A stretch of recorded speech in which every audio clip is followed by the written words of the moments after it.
Hello, saints. Have you found yourself at times denying Jesus, running from him?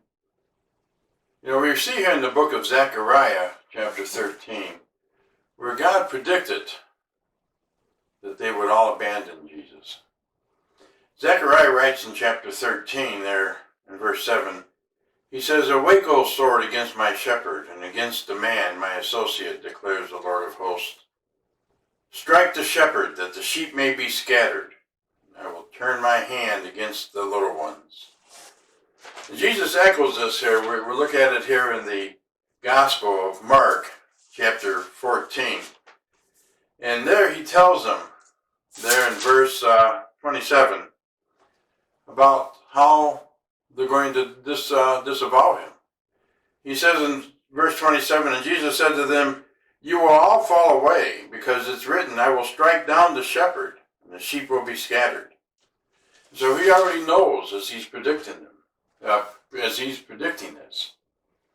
After the Passover, they go up on the Mount of Olives, and Jesus is there when they come and take him prisoner. Judas, of course, comes and betrays him with a kiss. That's how he's identified.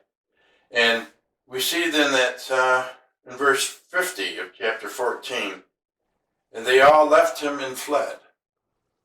I find this interesting here is that in Mark's gospel, Mark kind of puts himself there in the picture.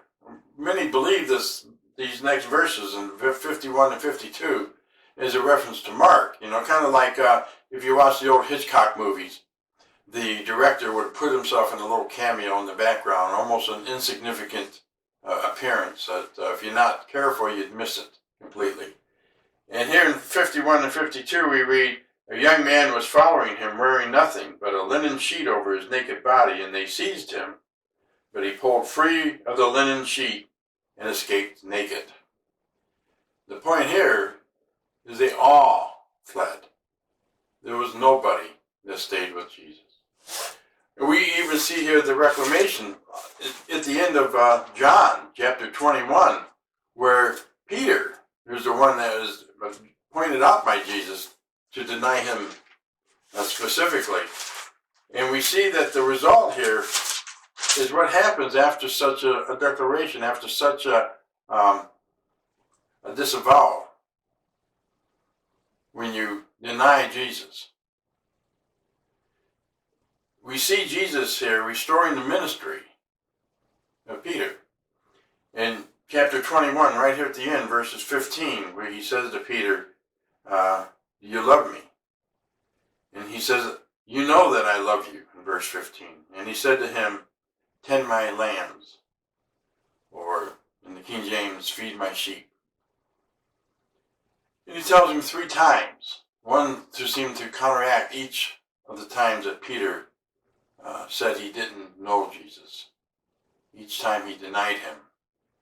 Here was the path back. Each time he said, "Feed my sheep," Peter is being restored back into his ministry.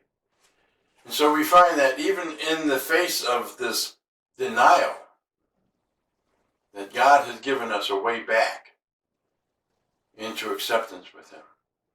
That he understands the human frailty, and he opens the door for us to be restored.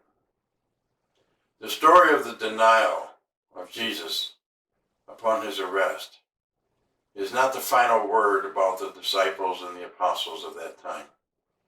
And any time you found yourself in a position where you deny Jesus, that's not the end of the story for you either. For he provides a way back, a restoration back into service for him. Follow Jesus and prepare for him in his return. Blessings.